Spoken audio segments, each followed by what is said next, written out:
C'est good. Alors, François Gauthier, qui êtes-vous? Présentez-vous. François Gauthier. Je suis prof en sciences et religions. Depuis à quand? l'Université de Fribourg, département des sciences sociales, depuis 2013. Département des sciences sociales, ça c'est important. Il y a deux départements de sciences, il y a deux programmes de sciences et religions francophones au monde seulement, qui ne sont pas nés d'un divorce avec la théologie. Montréal, l'Université du Québec à Montréal, d'où j'ai fait mon doctorat, et l'Université de Fribourg. Tous les autres sont dissociés de la théologie, et là c'est un peu le bordel, parce que quand on étudie les sciences des religions, on a la moitié de nos cours en théologie, etc. C'est pas rigolo. Quand on étudie à Fribourg, on a des cours d'anthropo, des cours d'histoire, des cours de sociaux, etc. Ça fait quand même toute une différence. J'avais pas posé cette question, mais du coup ça me fait plaisir de l'entendre. Donc vous n'êtes pas prêtre alors? C'est ça. Non, mais à la pompe à essence, des fois on me pose la question, non mais ça, vous êtes prêtre? Mais non, justement, je suis sociologue, je suis anthropologue, et j'aime bien jouer avec le conflit entre les deux. Les anthropologues trouvent que je suis sociologue parce que je théorise, les sociologues trouvent que je suis anthropologue parce que je parle beaucoup des sociétés dites archaïques ou sauvages, ou de l'Amazonie, ou de la Sibérie lointaine. Donc, ouais, voilà, non, je suis pas prêtre du tout, je suis en sciences sociales. Alors, comment on passe du punk qui emmerde la société au professeur privilégié white male Ben non, mais c'est une bonne question, mais justement, qu'est-ce qui emmerde la modernité plus que la question de la religion? On peut le prendre sous un angle général comme... Quand on a le doigt sur la question de la religion, on a le doigt sur le bobo, on a le doigt sur l'angle mort. On a le doigt sur tous les impensés, tous les préjugés, toutes les normativités implicites de la modernité. Donc en fait, c'est le meilleur endroit où faire de la plongée sous-marine. Raconte-nous un petit peu ton parcours. Alors depuis Montréal, tu arrives ici, tu avais quoi en tête pour tes étudiants? Tu t'es dit que tu allais enseigner quelque chose d'absolument nouveau. Pourquoi est-ce que toi tu es différent des autres? Raconte-moi. Ça, je ne prendrai pas la question comme ça, mais je pourrais définir un peu ce qu'on essaie de faire à Fribourg. Ce qu'on essaie de faire à Fribourg, et dans la lignée de ce que j'avais vécu à Montréal, et puis j'ai été prof à Montréal, à l'Université du Québec à Montréal avant de venir ici, c'est un programme qui est très proche des étudiants d'abord. Qui traite les étudiants comme des sujets. Parce que quand on étudie la question de la religion, on est sur la question du sens. Donc que ce soit au niveau du social, c'est-à-dire quel est le sens pour une société ou quel est le sens pour le niveau des individus. C'est ça qui est important. Donc, ce qu'on essaie de faire à Fribourg, c'est d'être un cursus vraiment unique en Suisse, parce qu'il y a cette attache aux sciences sociales, de un, mais de deux aussi, parce qu'on n'est pas dans une approche d'abord historique. La religion, on ne la cantonne pas dans les grandes traditions religieuses qui seraient franchement un peu ennuyant, mais plutôt on s'intéresse à qu'est-ce qui se passe aujourd'hui et pourquoi les choses sont ainsi. Pourquoi est-ce qu'aujourd'hui on pense tout en fonction de l'économique? Ça, c'est une question religieuse.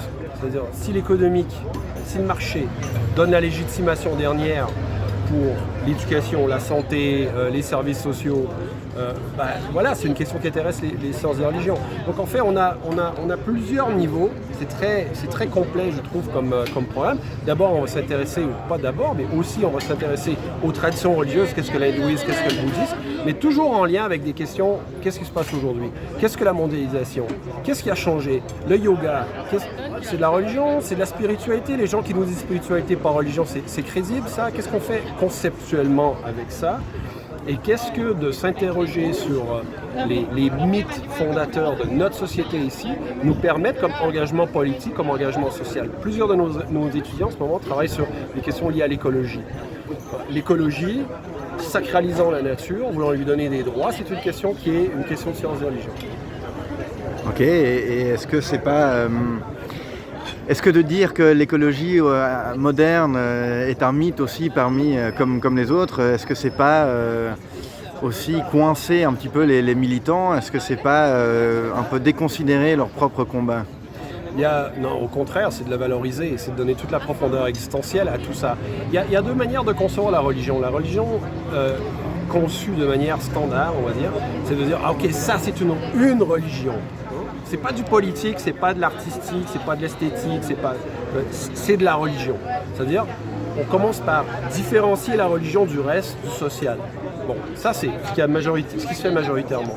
Ici, on a une approche plus inspirée de Marcel Mauss, qui est le père de l'ethnologie française, Et là, l'idée, c'est pas autant de diviser le social que de se poser la question, n'importe quel fait social, quelle est la dimension juridique, quelle est la dimension sociale, quelle est la dimension politique, quelle est la dimension esthétique et quelle est la dimension religieuse. Donc, c'est-à-dire n'importe quel fait social, et surtout ceux qui ont rapport avec le sens, avec les fondements même de l'existence en collectivité ou de l'existence individuelle, ces questions-là ont des dimensions religieuses. Donc, vous voyez, on renverse complètement la table sur ce qui se fait habituellement et ça donne des perspectives extrêmement stimulantes. Donc c'est une bonne question. Quelles sont les perspectives? Qu'est-ce qu'on aimerait faire avec ça pour les étudiants qui aimeraient s'inscrire en sciences des religions ou dans le futur? Oui, en sciences des religions comme en sociologie ou en anthropologie ou en histoire, c'est pareil. Le taux de placement est de 100%. C'est des chiffres qui sont vrais. C'est-à-dire, après, on n'étudie pas sciences des religions pour devenir prêtre ou aumônier. C'est clair que non. Et ça n'aurait aucun intérêt et on ne les forme pas pour ça. Mais ça vous met dans une position dans laquelle vous pouvez bosser dans les ONG, les administrations, à tous les niveaux. Vous pouvez bosser dans l'humanitaire, vous pouvez bosser dans le social. On a des étudiants qui ont bossé dans les ambassades.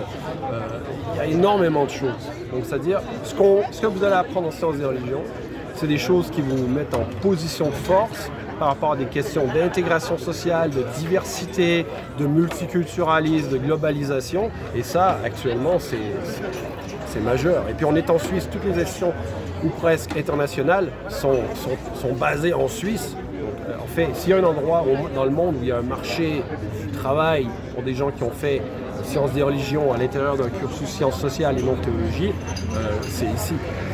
Et si après le bachelor, les étudiants, ils n'ont pas encore eu assez, ils font quoi? Ils font un master. Ce qui est intéressant ici, je vous en ai déjà parlé, c'est le lien sciences sociales. Avec sociologie, anthropologie, sciences de religion, vous avez un paysage très complet. Le master, c'est société plurielle. C'est un mélange de tout ça, mais vous prenez une option, par exemple religion. Vous faites plus de religion que de sociologie ou d'anthropologie. Et puis du coup, on peut dire avec notre équipe d'étudiants de master qu'il y a beaucoup de plaisir et c'est des thématiques. En fait, on part des thématiques qui intéressent les étudiants, pas une thématique qui est pré-labellisée religion. Plutôt, on essaie de s'intéresser, de faire ressortir les intérêts des étudiants. François Gauthier, la question qui fâche, plutôt les boys ou plutôt Elvis Gratton? Définitivement Elvis Gratton. Du coup, la citation préférée? Elvis Gratton? Ouais. Le style, hein? Je sais pas. Moi, ce que j'aime d'Elvis Gratton, c'est quand il regarde il dit ouais, c'est la crème, c'est la lotion solaire. Ah ouais, c'est écrit pasta dental dessus. C'est évidemment de la pâte dentifrice. Enfin. Bon, ouais, écoute, une fois. François Gauthier, merci beaucoup. On se réjouit. Je suis content que vous vous réjouissiez.